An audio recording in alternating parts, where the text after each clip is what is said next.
Alex, welcome to the Guild of Dads podcast. Thank you, Joe. It's a pleasure to be with you today. Likewise, likewise. I'm very honoured to have you on here speaking to me today, just simply because the book that we're going to discuss was heavily influenced by someone who has had a massive influence on my thinking, my the way in which I live my life, and also the impact that I want to have on other people, and that is the late great Viktor Frankl. Um, what I wanted to ask you first, Alex, is when did your interest in Viktor Frankl first begin and start to really kind of develop? Wow, yeah, that's a question that I can probably travel back in time to my high school days, which is probably the first time I read Man's Search for Meaning. And during that time, I was probably always kind of the odd person out in a lot of ways in school in terms of my interests. I had, it's a strength and it's also kind of a curse being interested in many, many things. And maybe they didn't call it attention deficit disorder then, but I always seemed to jump on new things and new projects and new ideas. And one of the threads that I eventually learned kept me going was this thread of meaning through all of my life experiences, whether they were personal experiences, whether they were educational opportunities I had, or whether it was a job situation, whether it was working with my parents or my family and so forth.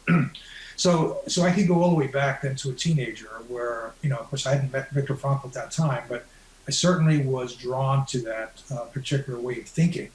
And then it even became more important later in life when I was in the military, because I was trained in more of a Freudian, neo-Freudian approach, working in the mental health field.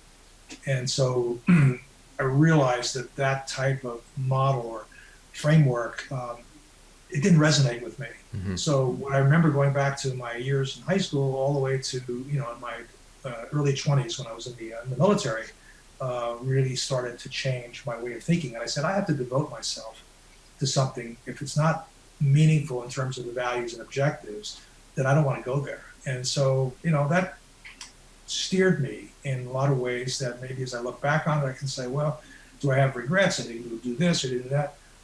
As I look back on it now from my position today, no, I mean, it's like I probably would never have done anything differently, because if it wasn't meaningful, that was my compass, was finding things that were meaningful, doing public service, treating people with respect. I mean, these are all things that were values that were very important to me, going all the way back to a young child, and especially as a teenager, because that's when I was actually reading Frankl's work.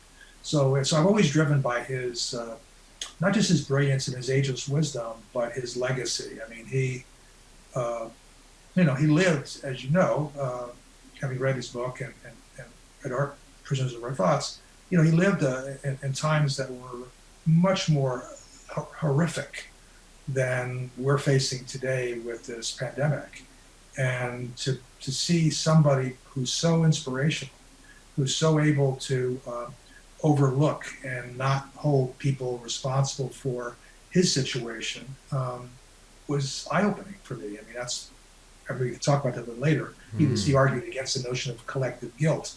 And so those are the kinds of things that really were drivers, and they were intrinsic drivers for me. I mean, it wasn't something about money, it wasn't about pleasure, which I'll get into in terms of the different models. It was really something inside me. It's like almost in my DNA, and that's why I resonated with Frankl's ideas and his wisdom and his life experience. So because he was a remarkable person, and his life really became a light for me. And so I'm really blessed to be able to say that I'm standing on his shoulders. Yeah, and you talk about the different types of psychoanalysis there was at that time, and how you were attracted to logotherapy, which is Frankl's specific type of therapy. What do you think attracted you to Frankl and logotherapy more so than some of the other types of psychotherapeutic techniques, if that's the right word for them, more so than the others? Yeah. Well, I think that the thing in my life, I was probably most attracted to not so much his system of psychotherapy per se. even though I did work in the mental health field, both in the military and when I got out. But I was more fascinated and intrigued by his approach, what we call logotheory, his theory behind, his philosophy behind his therapeutic approach, and his techniques of existential analysis in terms of how to analyze different situations that human beings find themselves in. And that was the driver for me, because my background is kind of multifaceted. And my training academically is in not only in political science, but it's in political organizational psychology, in addition to my humanistic side when I was involved in working for in the mental health field. And so I was always interested in like what drives people to make different types of decisions.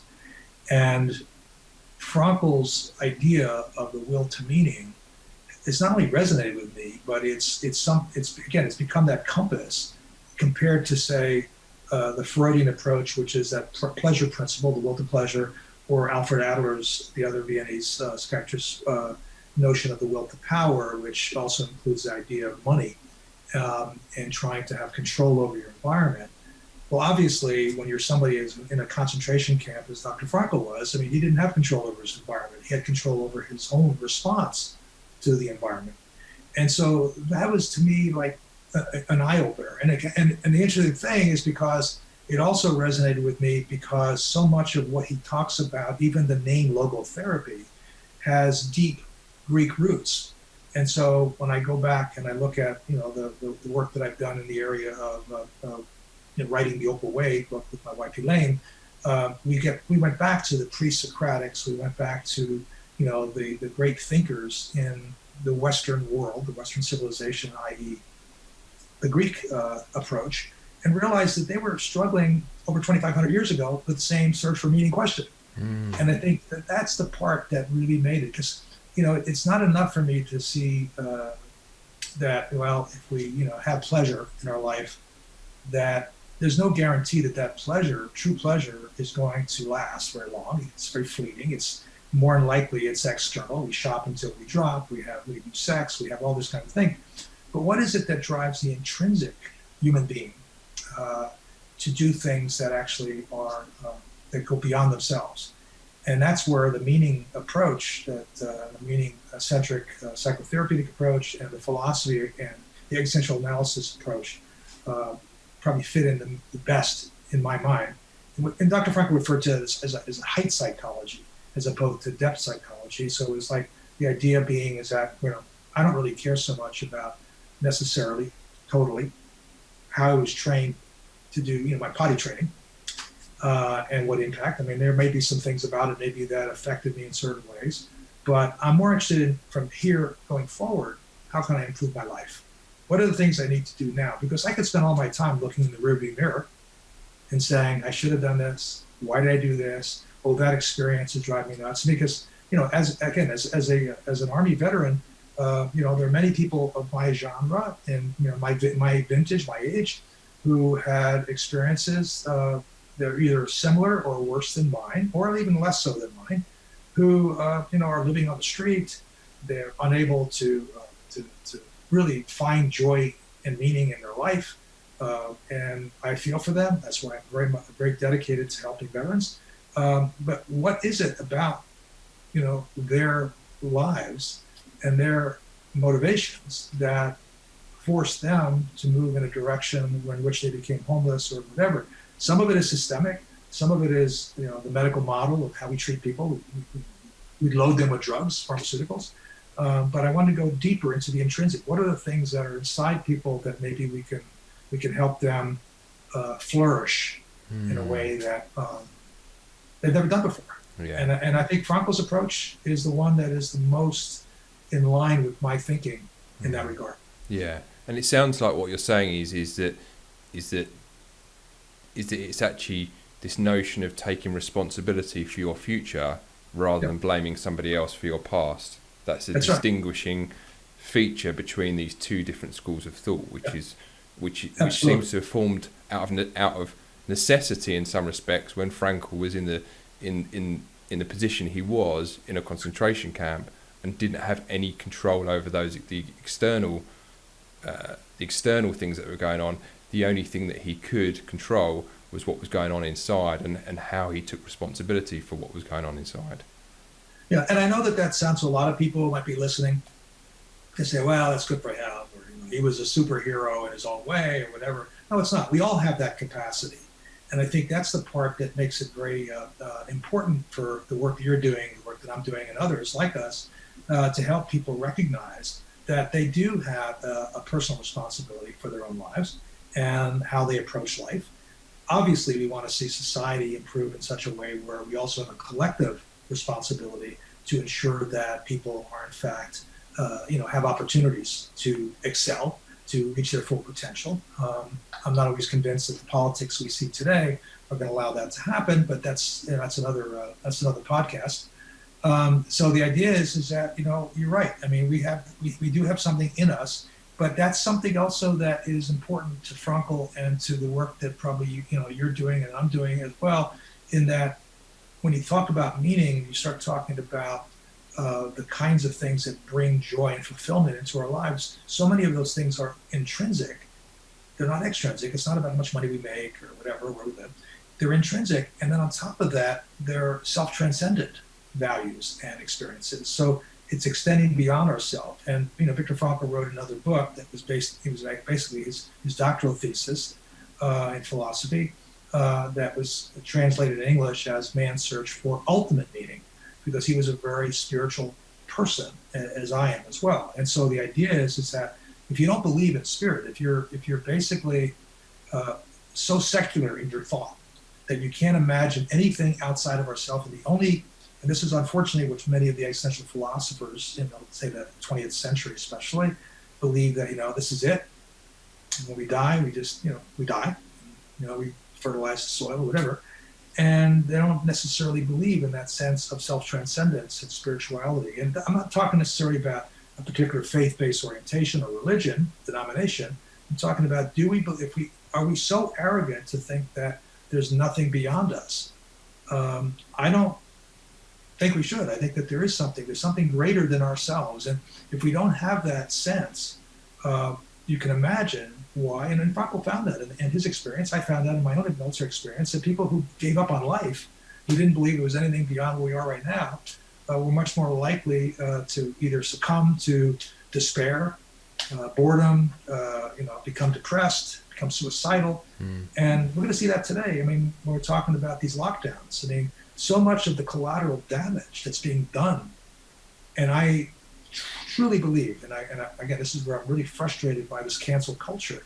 There's a lot of science, quote unquote science, out there that refutes some of the ways that we've been approaching this virus, and that's more a concern to me than anything else. It's not so much about whether there is a virus or not. I'm not going to be a conspiracy theorist and say, well, the Chinese did this as a biological, weapon, warfare weapon. I'm more interested in saying, okay, well, wait a minute, how can we best deal with this?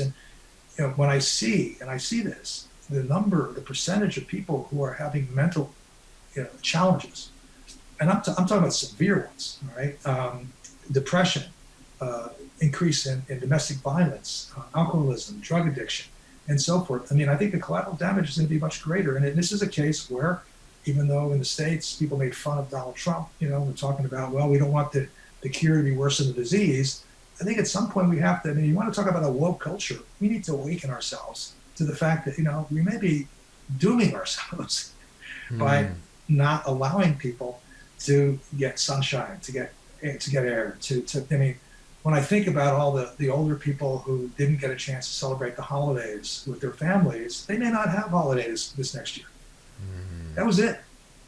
And it's like we're robbing people, and yet under the name of the guise of public health. But the issue is that when you go to, and I look at some of the BBC programs and so forth, their idea of discussion about any of these issues is we have the far left, the middle left, and the near left. They're all discussing it from the same position.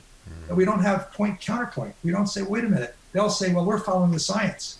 Well, I have a PhD. I've been reading the research results and all this stuff. I see a lot of things that could be done that are different. I have many friends who are medical doctors who are basically saying, here's some other options. Here's some ways to prevent and improve our immune systems and so forth. but we cancel people out in that way. And I think that's a big issue for us. And I think, so the whole notion of going back to my earlier comment about spirituality and self-transcendence, if we move into a totally secular view of our society, then we're going to basically eliminate, I'm not just talking about, the fact that there's an anti-Christian view, but there's going to be all kinds of things that you can't do because you got to fit into a box and say, this is the way society wants you to speak. This is what society wants you to do and how you're going to behave. This is how you're supposed to think. And that's not the way the ancient, that Socrates was in Plato and so forth. No, it's interesting. It's interesting you say that, because I frequently walk in the woods at the back of my property, and sometimes one of my things that I do particularly on a Saturday or weekend is I will walk not with a phone, just by myself, and I can hear the wind whistling in the trees, and I can hear, in the summer I can feel the warm sunshine on my face, and I look up amongst the trees and I think to myself, how insignificant am I? These trees have been here for like hundreds of years. They'll probably outlive me, some of them. And the idea that experience doesn't exist, and you don't have to be religious to consider that like a spiritual experience. But what I've pondered in the last little while, and it comes back to this whole discussion of awareness of our thoughts, and awareness of the relationship we have with ourselves. I wonder whether, and you may correct me on the actual terminology on this, whether in the last little while people have become so egocentric, and so where I think about it like this, in the sense that when I've looked at ancient traditions like Stoicism and stuff, and similar to the Greeks, they were interested in cultivating the awareness of the mind, and this concept of not letting your kind of emotions run the show, so to speak. And I can't help thinking that in the last little while, the ego has taken the driving seat in the car, and the seat of awareness is the passenger with his mouth taped up and tied up with rope in the back seat. And I've thought about this in the last little while. I think we're seeing this on a personal level, i.e. individuals, their egos are running the show, but more worrying, and I think this speaks to what you're saying about people not being able to have rational discussions about stuff. The egos are running the show so much now that you're getting other negative virtues, which one of them I would say is hubris. People, if someone is speaking to the way the pandemic has been dealt with, if someone says, look, this isn't working, we have an alternative view, most people would say, okay, well, I need to park my pride and my hubris and my ego at the door and listen to what's being said to me. But there seems to be an inability for people to do that at the moment, and I don't know what the answer to that is, how we get back to a point where human beings are able to say, right, okay, I'm going to park this emotional part of my being to one side, so I can actually listen rationally, unhubristically, to what this individual is saying to me, and actually have the humility to say, we've got this wrong. I don't think anyone would castigate someone for saying, we've got this wrong, we need a change of tack here, and we need to change, because ultimately Einstein's definition of madness is doing the same thing over and over again and expecting a different result. And this is what we're seeing playing out on a societal and governmental level. You know what I mean? Yeah. No, I absolutely understand what you're saying, and I agree with you. I think one place where I push back is that I'm not convinced that it's the ego, small e, that's holding people back, because in the current time, with this last year especially, with masks and social distancing and the shutdown and so forth, what I would say is that we hear a lot about things like systemic racism happening in different countries around the world, And I would say that we are suffering also from systemic cancellation. And this cancel culture is basically driven by a system, the system being, i.e., government, large corporate entities, obviously the big social media folks, and so forth. And so what's happened, and I've observed this wherever I go, even during this pandemic, quote, I'm going to put this in quotes here, I've seen people attacked, and I've been accused of this myself, of being too egotistical because I question the way we are responding to COVID-19. And I question some of the things that have been done, both in terms of prevention, treatment, how, the impact it has on families, on local small businesses whose people's livelihoods have been destroyed. And the fact that I question those things, people have accused me of being egotistical, narcissistic, even evil, because I don't care about public health, which is totally the opposite of who I am as a human being. And so what's happened is that we're being, and I'm going to tell you where I think one of the sources of this problem is. There's several sources, but I'll tell you the one I think is a key driver, is that we have a societal context, a framework that is trying to push people down under the guise of you care about humanity, you care about public health, so therefore be a good, they refer to them as sheepies, be a good sheepy, follow the rules, do all this stuff. Because if you don't be a sheepy, you're egotistical, you're narcissistic, you're evil, you don't care. And where I see some of the drivers behind this, of course, you've got the government regulators, in the police state, if you will, at whatever level it is. I mean, it looks like martial law in Washington, D.C. today as I speak. Secondly, you've got the entertainment industry and the social media driving a certain narrative that doesn't allow people to voice an opposing opinion. And then more fundamentally, which is going on for probably decades, I fault the educational system from primary school, secondary, elementary, and higher ed, that we are basically no longer encouraging people to study in Plato's Academy. We're not asking them to know thyself. We are asking them to behave and to follow a certain language, certain political speak, certain types of behavior patterns. And I think that is unlike when I went to school.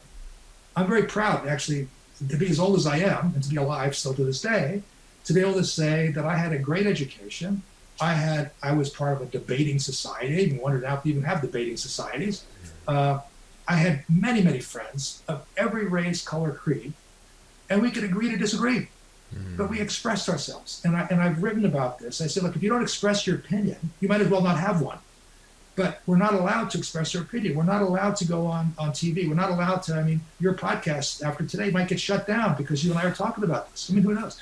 And so is it the ego that's stopping people from talking? No, it's this collective notion that we should behave and that we shouldn't speak out against things that we are seeing, observing, even some of the stuff that's so logical.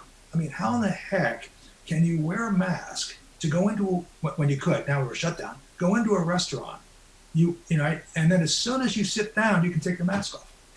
The virus, which just goes over your head, it's like nobody's even asking these questions, like, what is going on here, And so does anybody explain to anybody why 6 feet is the distance for social distancing? What about 5 feet 11 inches? What about 6 feet 1 inch? But we all talk about it like trust the science. And I'm saying is that Dr. Fauci in the United States, the CDC, the World Health Organization, they vacillated down all over the place. But yet we all call it, when they say it, it's somehow science. But we cancel out the scientists who are saying, well, maybe you don't need to do that. Here's some other ways of building your immune system. Here's some ways we don't have everybody dying. Why is nobody asking? We are, but most people asking, whatever happened to the flu in the past year? Whatever happened to like people giving statistics that say here you got 85% of the people over age 80 who are in ICUs, and then here are the ones who are dying and they died, and here are the all the other factors they had when they were admitted to the hospital or whatever, and so that we start to understand. Logically, analytically. I'm not even talking about emotionally and spiritually yet, what is going on. And so the issue is, I wish people had stronger egos, that they would stand up. I ended up watching not too long ago another, I'd seen it a long time ago, but the movie, I don't know if you've seen it, V for Vendetta. Yeah. And you know what I mean? It's like, where's V? Where's somebody to stand up and say, we're not going to take this anymore? You know, this is ridiculous. I mean, and I'm not talking about in violent ways. I'm talking about standing up but we're not civil given disobedience, we used to call it, I think. Yeah, civil disobedience. We're not given the platforms. Media doesn't doesn't allow us to go and talk about this openly. We have but they're saying, well, you're too egotistical. You know, I mean, Joe, you want to talk about what it takes to be a good dad. Well, we're not going to have dads anymore. You know, we're going to call them parent number 1 and parent number 2 and parent number 3, whatever. We're not going to have anything that shows that that you've got to be a dad. And so, you know, the issue is maybe you don't want to identify as a dad. I want to identify as, you know, as a horse. So therefore, I'm allowed to do that. You know, I mean, it's like we're at a place of such absurdity in this postmodern world that we need. And again, I know I'm getting myself into a kind of more of a political arena here. Fine. I have to be careful. But the idea is that where's the meaning in all this? You know, I mean, what's the end game? Yeah. And as you said earlier, I mean, many of these people that are protesting in favor of the government controls and the lockdowns and so forth, if you ever ask them real deep questions about, you know, the logic behind things, whatever, they have no idea. They don't, like you said, they don't understand what's the meaning of toxic. They have no idea. They don't do that work, you know, and it's like they just follow like sheep. Whoever tells them, well, you know, if you do that, and, you know, and it's even worse now because, you know, not only are you a male, you're a white male, all right, that's another point check against you. So what can you say? I mean, you're gonna, and so we're just getting to the point where we're not. And like yesterday was Martin Luther King Day in the United States. You know, Martin Luther King was one of my idols. You know, and he was one of my inspirational role models. And I'm thinking, you know, he would, where would he be today? I don't know where he'd be. You know what I mean? John F. Kennedy. Yeah. Where would John F. Kennedy? Good Democrat. You know, ask not what you know your country can do for you. What can you do for your country? I mean, that stuff's almost gone into the wind. It's like ancient history. Yeah. And so, you know, so I don't know where it's going, but I'm saying this mainly because I don't think we have strong enough egos to stand up for what's right. Interesting. And for even what we believe in. It may not be right because there's no necessarily one truth, but you know, if we're being shut down, then it's going to be very difficult to find meaning. And I feel sad for all the people who are losing their sense of meaning at home because they're shut down. They're maybe older, retired people that don't have loved ones nearby. I feel sad for the people who are losing meaning because they spent all this time to build their business and it's now gone. I mean, it's like, can we not? I mean, this is collateral damage. And how does that sit? How does that sit with? What I'm intrigued by as well, Alex, is how that sits with you, given how heavily influenced you are by Viktor Frankl, because we know what happened in Germany in the 1930s, and you know, again, this seems to be something that is not really mentioned at all, but a lot of the tactics that are being used at the moment, you know, the silencing of dissent, the restrictions put on people's lives, the using the pandemic as a justification for these measures. Right. You know, I can't help but look at that, knowing what I do about the history of World War II and the changes that went on in Germany in the 1930s, and think that is straight out of a tyrannical handbook. And and I can't see how anyone could not. I don't know whether people have got short memories or they don't want to think about that prospect. But a lot of this stuff. Many people have a short memory. Other people don't know because they're not educated. I mean, we're rewriting history, which is another totalitarian step. Is you end up, you know, not only banning certain books, you rewrite what history has, you know, in order to fit a narrative. And so there are a lot of things that are going on, a lot of forces going on here. I mean, obviously I disagree with this. Anytime I say something, you know, and I've been accused of this. I mean, I did a social media posting not that long ago in which I mentioned the really evil words, all lives matter. All lives matter. This is during the time when all the burning in the cities and the states and Black Lives Matter, this thing. And obviously I believe Black Lives Matter. I believe all lives matter. I don't necessarily believe with the organization and the funding and the political ideology that's behind that movement. But because I use the words all lives matter in my posting, I was accused of being literally, and these are some people who supposedly should know better, I was accused of using code for alt-right philosophies, and I'm not alt-right, right? And I'm anything but, right? So, and the issue is that I'm trying to be as centrist as I can, and being centrist and bridging people on the left and the right and everywhere in between in this day and age is almost impossible because the media doesn't want to know that. I mean, the entertainment industry doesn't want to know that. I mean, everything is like there's a certain cast that's been put in, and you got to be in that cast. And so my main goal is to get people to open up, to engage in authentic conversations and authentic dialogue, which dialogue also has a root word of logos in it, which is a Greek word, and that's the root word of logotherapy, and get people to actually converse and agree to disagree, as I used to do, in my younger years. I'm not saying everything in my younger years in that time period, that era was great, and and it wasn't the Garden of Eden. You pull out the best things of different time periods. I don't want to get rid of all trees just because they're too old now. They're over 100 years old, so we don't want to have trees. You know what I mean? And it's like, take care of the environment, take care of people's social welfare, so forth. I certainly agree with that, but I also agree that people have personal responsibility to work, to be respectful, to have goals. I believe they should be in school and be given opportunities to aspire to reach their highest potential.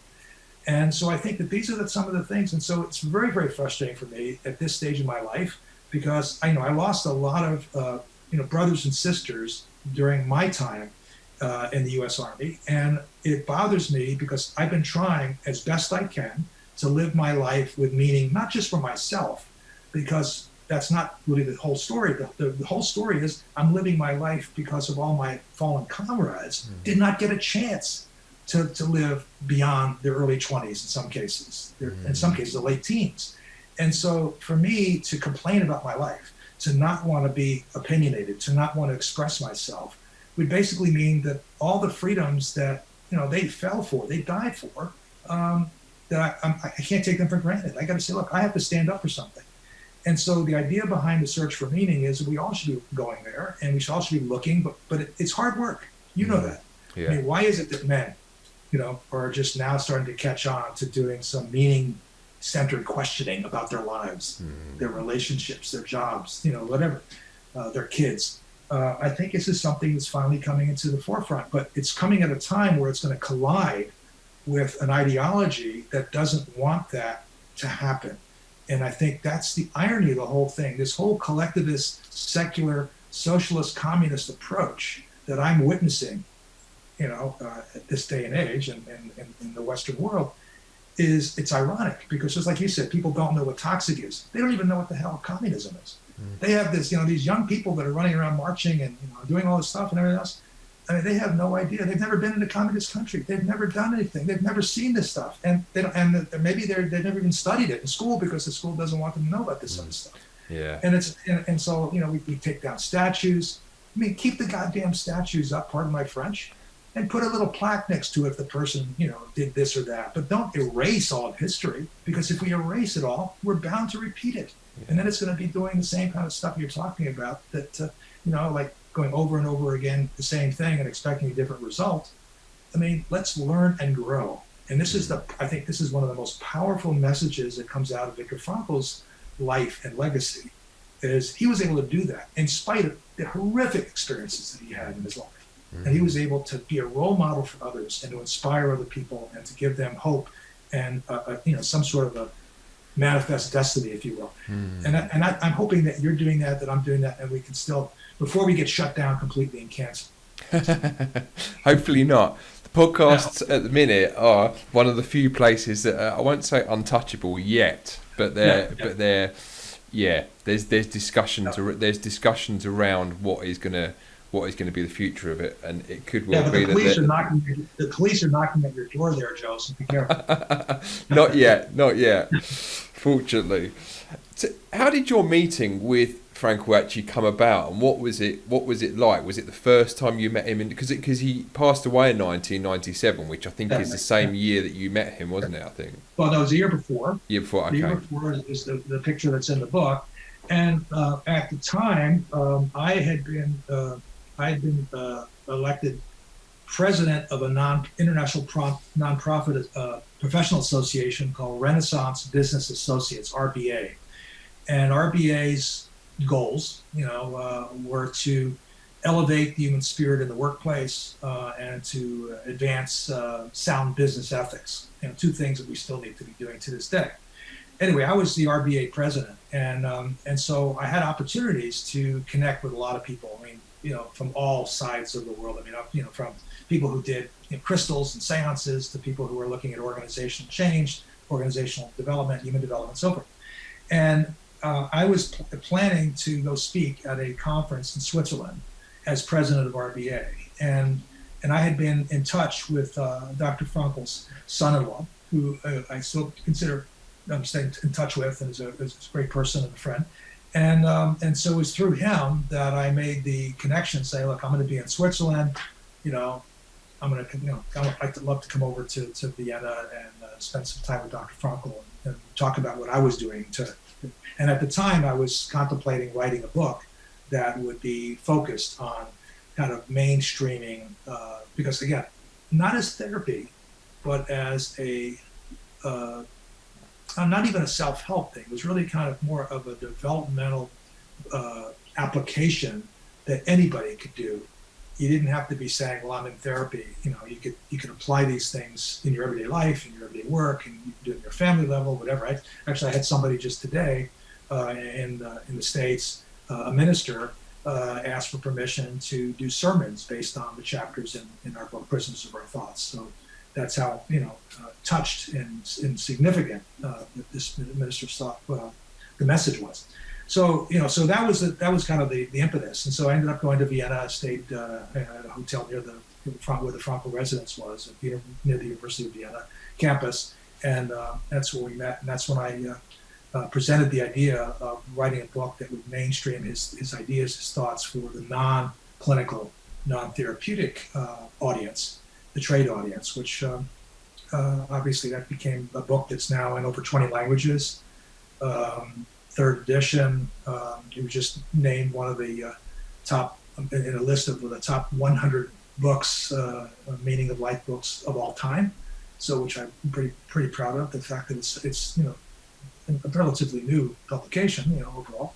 And so I feel blessed that I became kind of have an opportunity to, like I said, not only stand on Dr. Frankl's shoulders, but to actually be part of he probably wouldn't want me to say this by any means, but kind of a marketing arm for getting his message out into the universe. Because unlike Sigmund Freud, the Freudian school, Carl Jung, Adlerian people, they have much more of a network of people doing spreading the word about their philosophy and their approach. And so I wanted to do the same thing. And I remember, actually I'm kind of hyperlinking here, but I remember giving a keynote speech in Vancouver, British Columbia, and I remember talking. The book hadn't come out yet, Prisoners of Our Thoughts, but it was going to come out that year. And I remember doing this rah-rah self-help type of keynote about the search for meaning. And afterwards, I asked the conference organizer, what'd you think of my keynote? And I remember him saying to me, he says, well, it was interesting. When somebody usually tells you it's interesting, you kind of wonder, okay, what's behind that?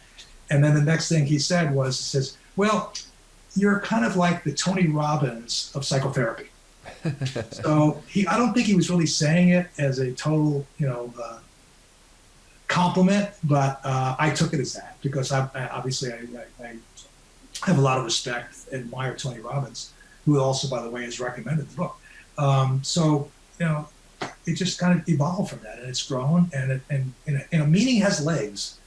It's a topic that isn't going to disappear. It's not like I wrote a book about some thing that has a time limited offer. Read it now because it's current. Yeah. Tomorrow it's no longer current. The search for meaning will always be current, right? And the more that we can help people demystify what it is and how to approach it, and give them give them hope, give them inspiration, and help them aspire to something better than where they are today in terms of in finding that joy and that meaning. It's something that, it's a wonderful thing. It's why what you're doing is a wonderful journey as well. Yeah. And what was it like actually meeting Frankl face to face? What did he come across like? Was he how you expected him? Was he kind of quiet, or was he larger? I mean, he's obviously getting on in years when you actually met him. Yeah. No, I mean, you would not at that time think that. I didn't even think that at that moment that he was really getting on years. In fact, when you read the Stephen Covey's foreword to Prisoners of Our Thoughts, he met him later in a hospital setting, and Frankl was very adamant about saying, "Look, don't talk to me like I'm going to check out. I have a lot of work yet to do." So he was really passionate, very enthusiastic. Enthusiasm, comes from two Greek words. It basically means manifesting the God or spirit within, and you can feel that spirit. I mean, it's like, I towered over him in terms of height, but he towered over me in terms of enthusiasm and spirit. And he was very engaging, and the first thing he wanted to do is really ask what he could do for me, which was an amazing thing, because you don't really expect that so much. You kind of like, it's not like I was, bowing down, to the Dalai Lama or something like that. You kind of wonder if you're in some sort of mystical setting, even though in a lot of ways it was his study in his home in Vienna, his flat. But the idea is that he was very understanding. He understood when I explained to him some things that I don't want to go into here. They were very metaphysical in nature in terms of my life experiences, and he totally said he understood exactly what I was talking about, which was mind-boggling for me. And then when I told him about the book that I was working on, that's when he grabbed my arm. As I write about that in the book, he grabbed my arm and he said, "Alex, yours is the book that needs to be written."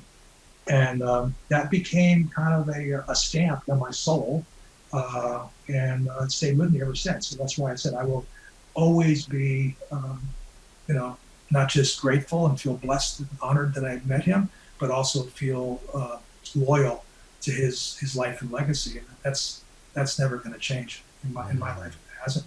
Never will. I can imagine that being an extremely impactful meeting. That's for sure. Absolutely. That's for sure. Yeah, there are meeting milestones. There's in Prisoners of Our Thoughts, we talk about mini meetings. There's little meetings that happen every day, right? And then the goal of detecting the meaning of life's moments is that if you can string them together, you might find a pattern, and that pattern could become a larger meaning in terms of the significance of your life, what resonates with you, and so forth. And clearly, there are certain times in life, and that was one of them, being with Viktor Frankl one-on-one alone in his office, was the fact that was a meaning milestone in my life. It literally was life-changing for me, because it really kind of reinforced. I mean, I left RBA not that long after that, and I started moving totally into this realm of trying to advance the human quest for meaning in life, work, and society. So that's never left my conscience either. Yeah, and I think one of the things that is leaves the biggest impression on me is often in life when you come across individuals who see something in you that no one else sees, and it's kind of they trigger a belief in you that you don't even have in yourself yet. Absolutely. But they can see it, and that's one of the most magical interactions have had in my life. I've been with people that are like that. And they it's like they can stare deep into your soul and see what's going on inside. Absolutely. Exactly. You resonate at a deeper spiritual level on a plane that you can't really describe it, but it's there. And you're absolutely correct. I mean, it's something that's magical, it's mystical, and it's something that I'll never forget. And that's what I've dedicated the rest of my life to continue to advance that cause. Yeah, I love it. Your book, the book to which we're referring, if people are listening or watching this, is the book Prisoners of Our Thoughts, which I've got a copy of here as well, fun enough, and sitting on my desk. And what I love about the book, Alex, is how it's kind of it explains the principle of Viktor Frankl's teachings, but also it's more of like a handbook and a kind of manual for finding meaning in life and work, and the questions and practices and things that you can develop. But I like the fact as well that you talk in the book about the kind of a number of times about this notion of the crisis of meaning. We've delved into it a little bit in today's conversation anyway, but how do you see this crisis of meaning kind of manifesting itself, the symptoms of it that we're seeing in the world right now? Yeah. Well, again, going back to my Greek roots and going back to the Greek origins of even the word crisis and so forth, the crisis, on a more positive, optimistic note, is really a point of inflection. It's a point where you need to make a decision. And so you can have, as I said, you can have many meanings and you can have mini crises, right? And something like, you get a flat tire, or you miss the train, you miss the tube, right?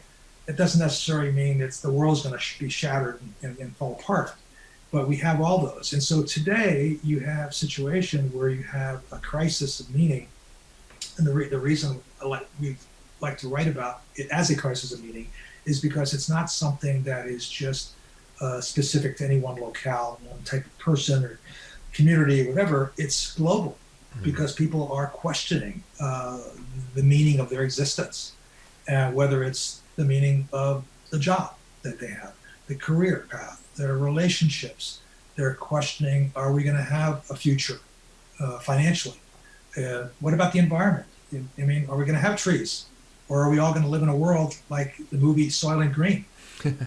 If you remember that one, and a lot of young people don't know what that is. And I encourage anybody who's never heard of it, stream that movie, get it, because that could be, one of the things that it's hard to understand sometimes to what extent are these crises being described in the movies, the entertainment industry from years ago. Are we doing things today as a result of somebody, making a film about it 20, 30, 40 years ago? Or, there are people doing the writing and so forth because the situation is now in a crisis level. But there's different levels of crisis, just like there's different levels of meaning. And so it's up to us to decide what's happening in different countries, nation states, neighborhoods, families right now because of the shutdown, because of the pandemic. What am I going to do? Am I going to reopen my business? Am I going to shut it down? Am I going to move to a different place? I mean, there's a big migration in a lot of places outside of high density areas, cities and so forth, because people, hey, now I can work from home. I can be, why am I commuting all this? Why am I spending all this time on, trying to get to work, to an office? And so these are all, if you don't want to call them crises, you could at least call them existential challenges that each of us is now facing. And as, we heard this in terms of the Chinese letters for crisis, that, crisis also has opportunity. Mm-hmm. So the question is, in order to move from crisis stage to opportunity stage, we have to make a decision. And there's where personal responsibility comes into play again. That's where collective responsibility comes into play again. What kind of society, what kind of neighborhood, what kind of job, what kind of business do we want to have going forward? And so a crisis doesn't have to be, that we're going to have the atomic bomb is going to drop on us tomorrow. We're going to have another pandemic. Crisis could be just as something like, hey, I have an existential crisis. I reach a certain stage in my life. Do I really love that career? Do I really like doing what I'm doing? Do I like living where I'm living? I mean, those are the kinds of things that the Guild of Dads, I'm sure, has to address, in each one of your sessions, your podcasts. And so, so don't look at it like, I've got to, I have to live my life. Because people ask me this too, do I have to be a prisoner in a concentration camp to understand the word crisis? No, God forbid. We don't want to have people going through that kind of a horrific experience. But let's learn from people like Viktor Frankl. Let's learn from people who've gone through these other types of experiences, including experiences I've had in my life, in order to help people not go down that path, and kind of wake up. And, just as saying in our book, it's more important to be aware than it is to be smart. I think we need to create more awareness. And the challenge that we were discussing earlier about the cancel culture is that we're not allowing people the freedom to increase their level of awareness. People are assuming that the truth is being fed to them. They watch the media doesn't have any counterpoint to it. And so you assume that if you and I start talking about some alternative to how we deal with an issue, we get canceled out. We're told we're egotistical, we're narcissistic. We're going right back to the same thing. We're going to another circle Are we going to have freedom of thought? Are we going to have freedom of expression? It doesn't mean that you have the truth, I have the truth. But if we don't have a dialogue, if we don't have an authentic discussion, at least a conversation about these things, that'll let people make their choices. We're assuming, when I hear people tell me that we are in a lockdown, it reminds me, since we're talking about, also parenting as a subtopic here, because it is the guilt of dads. When somebody tells me, like our premier here for our province that I'm living in, said, the answer is simple to what we have going right now: stay home. Well, to me, it sounds like you're telling your kids, go to your room. Yeah. And it's like, what does that mean? I mean, it's like, if you tell that to a teenager, they're going to rebel, typically. All right. But younger kids, maybe they'll go with it. Okay, go to my room, turn off the TV, whatever, whether don't nowadays, turn off your iPad or your computer, laptop. But the issue, when you tell somebody as an adult, go to your room, you're grounded. Because that's what lockdown is. Go to your room, you're grounded. What does that say about our adult mentality? We don't trust them.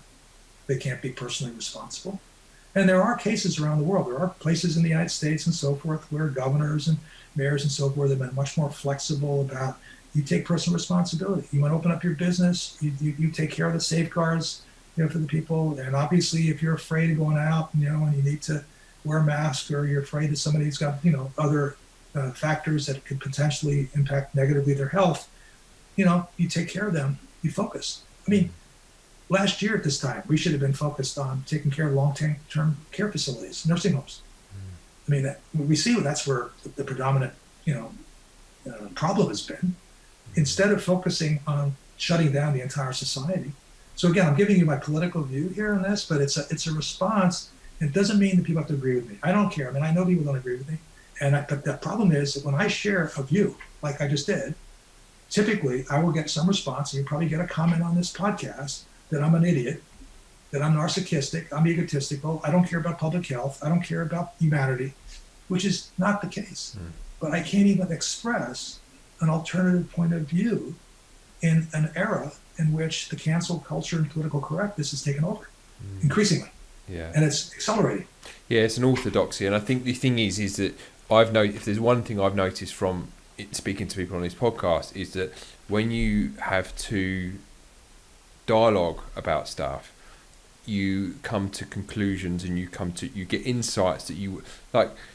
There's been numerous occasions where I've been speaking to someone on the podcast, and they've been talking about something, I've been talking about something, and then all of a sudden I have a penny drop in my head, and I'm like, So let's link together what you're saying and what I'm saying, and how about this? What do you think about this?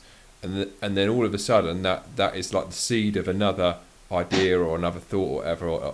And generally it's kind of it can be a middle ground, but you can't reach the point of getting to growing new seeds of thought or new ideas unless you're willing to engage in civil discourse and meaningful dialogue and stuff. And what I think that, I talk a lot in terms of the content that I put out right now about role models, because I think that it's important to set an example to the next generation are looking at adults right now, and particularly young children. They soak up everything like a sponge. So they're looking at how mum and dad react to what's going on at the minute. And that will be their reference point for the rest of their lives as to how they deal with crisis, or how they deal with difficult situations, whatever. And also they're having to find meaning in what is actually coming out of the TV set, or, and all this kind of stuff and that. And so a lot of what I'm doing now is saying to, to your point earlier on about, dads and white men and all the rest of it and stuff. A lot of what I do is actually giving guys the confidence really just to say what they think, and say what, and not be scared to say what they think, and not be scared to kind of, lead their families, to set an example, to be a role model, and it's almost acting like the antidote, if you like, to what is going on outside of the kind of family home, and what is going on societally, what is going on in governments, and all this kind of stuff. Because one of the things that crops up frequently on the discussions I have is that of not just a meaning crisis, but also a role model crisis. When we were growing up, there They were typically the kind of, the elders, both older women but also older men, who had wisdom, experience, knowledge, restraint, all of these really good, solid virtues that are not only they're a kind of disappearing breed, if you like, but also those people are being shouted down as well, because and you've got individuals in the UK at the moment who are probably in their 70s or 80s. They've seen all these mistakes being made before, and they have the benefit of experience and wisdom, but they're being shouted down. They're not being listened to, and to me that just seems crazy. And I've seen some of the scenes from like the Evergreen campus and stuff, in terms of university professors also being shouted down. I've had John Gray, the author of Men Are From Mars, Women Are From Venus, on this podcast. Right. He's not allowed to go and speak in universities. They won't have him speak there because the idea that men and women are different is right. that they see that as offensive. So you've got all these kind of people who are very experienced in different areas, but their experience is it doesn't mean anything. It's cancelled at the moment. So, and it's a very strange place to be in. That's for sure. Yeah, no, it's a strange place, and the unfortunate thing is, there's also a lot of hypocrisy going on, because you have, on one hand, you have certain cultures or subcultures, if you want to call them, that are highly respected in this age that we're in right now. For example, there's indigenous people in, say, Canada, the United States, Native Americans, and so forth. Their cultures and their rights. We talk about reparations. We talk about their human rights and so forth, and that they're part of the racial systemic racism narrative and so forth. They have highly respected, and part of the reason they're highly respected, and having lived in places where I work closely with indigenous populations, not only in North America, but also obviously in Greece, because in the island of Crete, where my family's from, you can't get more indigenous than that, because her family goes back, to the ancient Minoans, which is 6,000 BC. But the idea is that what you just described is what the indigenous populations are proud of. They don't have the same kind of issues with, say, the generation gap, because in ageism, because the elders are treated with respect. They're wise. My grandmother, for example, would be somebody, or my grandfather would be somebody I would go to for guidance. Native Americans, they would sit around in the kiva, and they would talk, they would share the wisdom of their forefathers and so forth. And so there wasn't that gap. And I think that's one of the hypocrisies, is on the one hand, we respect that in certain cultures because they're in the now, they're trendy. We got to take care of the indigenous. Let's not have any sort of cultural appropriation or whatever, that kind of thing. That's one issue. But the other issue is that the kind of connections, meaningful connections between different people, different groups, will never happen unless we reach some sort of a common ground. And the only way, and we've said this in our books, that you can achieve that common ground is if you go to a higher ground. And yet we're now in a space where we fight in the gutter, so to speak. We're dirty. We don't want to talk about alternative facts, alternative opinions, whatever they may be, because they can't be. That can't exist. And so I'd also recommend, again, this is our other book, The Opal Way, because The Opal Way is in fact about that Greek philosophical, mythological heritage, not only that we come from, that we want to share, but it shares the idea of, multiple generations relying on each other and being able to help each other through hard times, good times, joyful times, whatever.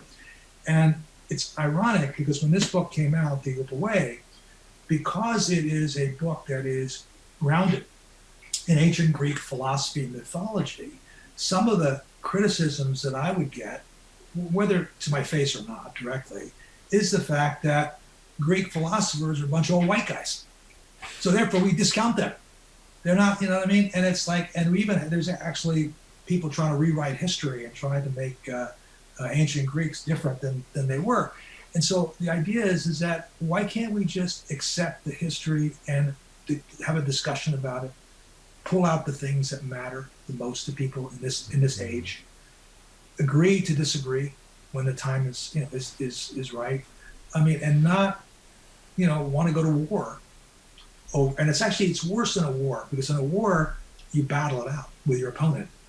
We don't get a chance to be, opponents, because we get canceled. Yeah. I mean, we're off of Twitter, we're off of YouTube, we're off of, nobody invites you to a news program to talk about a counter position on a particular public issue. And I think that's moving away from meaning. It's not bringing us closer to meaning.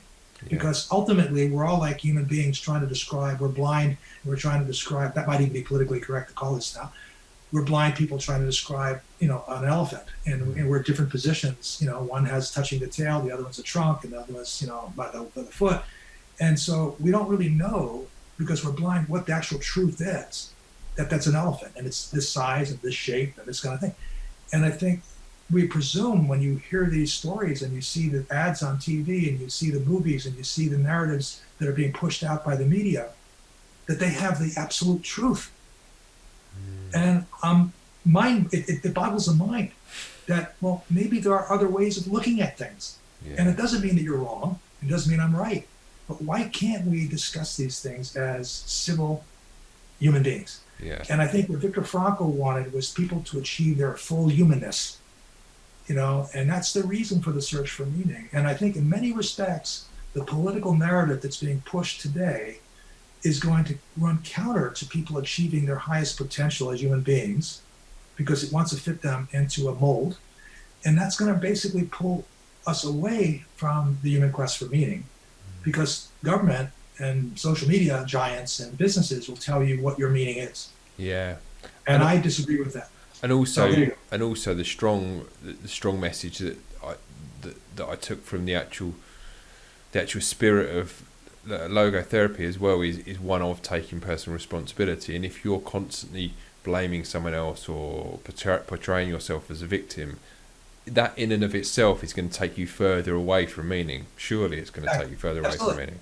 We should be moving from victimhood to victory. Helping people learn how to be, the driver of their own car, their own personal vehicle, and help them, move towards the light, because that's really what it is. I mean, I years ago, I used to give talks about this, and I used to compare the search for meaning to Peter Pan and Tinkerbell. And Tinkerbell, there was, if you recall the story, if you remember this, that Tinkerbell, would lose it's her light put into a box, because she needed to kind of fly around here with the light. And in many respects, when you help somebody find meaning in their life, they become Tinkerbell. Their light shines. You can see it. And so when people talk about, the eyes are the window to the soul and so forth, when people's spirits are elevated, this goes all the way back into my RBA days as president of RBA, you can go in and you can see, I can go into a workplace, for example, and I can tell when people are excited, enthusiastic, and passionate, and they're finding meaning in their work, and they're meaning in their relationships with their clients, with their patients, with their students, with their coworkers.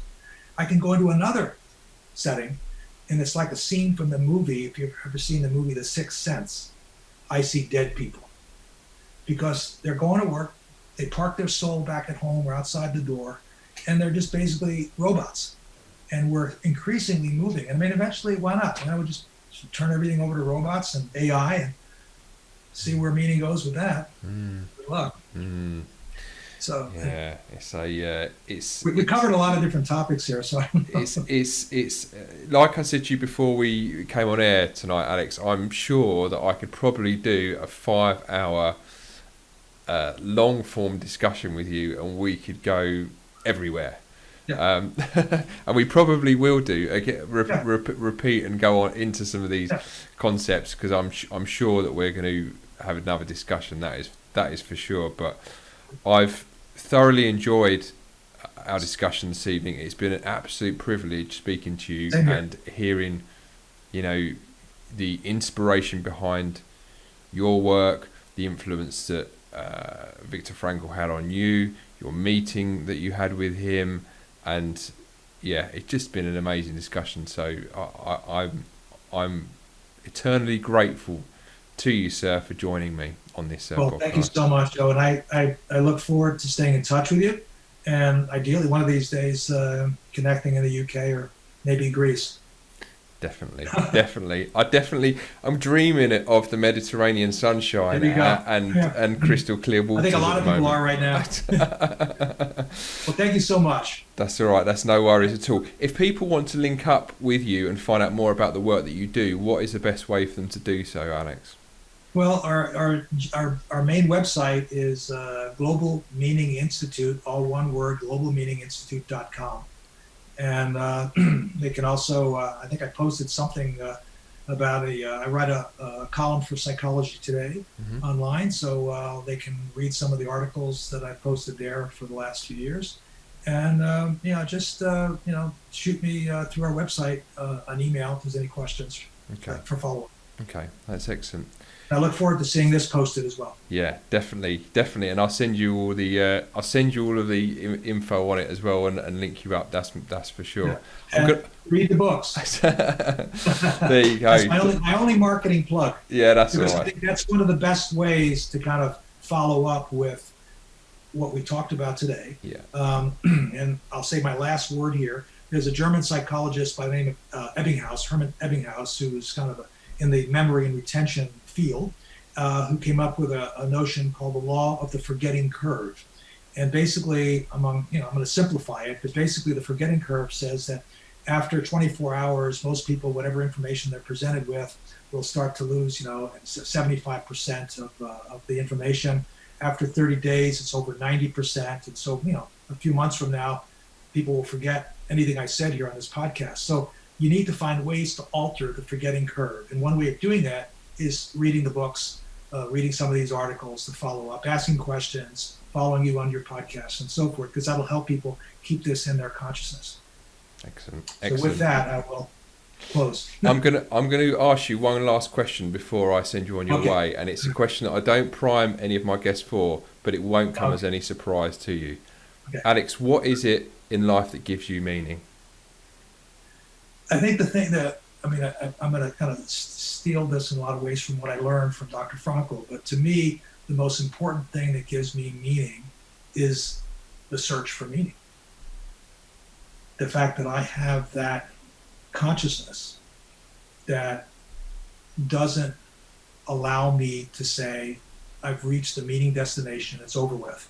No, it's not. And I've embraced the notion that the search for meaning is a journey that will never end, and that I've accepted that. And so everything that comes, people come into my life, experiences I have in my life and so forth, obviously have different levels of meaning for me when I discover, their value. But I think the most important thing for my life has been that I've not given up. So even in the hardest times, I've been to hell and back a few times in my life. That's another podcast. And so the idea is that to go through the traumas and the trials and tribulations and come out of it. And again, I no way would I compare my experiences, as bad as they may have been, to the experiences of somebody like Dr. Frankl. But I think the idea of, and this is what I learned from him, and that's partly in my soul because of that, and he pulled it out of me, is that he could have given up. He could have been a bitching, moaning person for the rest of his life. He could have just said, oh, the Germans are all bad and they're all Nazis and they're all this and that. And he didn't. He pursued not only his own life with meaning, but he ensured that he could work to help others do the same. And I think that, to me, that's a journey that is worth pursuing. And it's a path that I hope that you continue on as well. I love it. Okay. Thank you. Thank you very much, Alex. And I'm going to send you on your way. But once again, thank you. It's been a privilege, sir. Thank you. I'm leaving right now.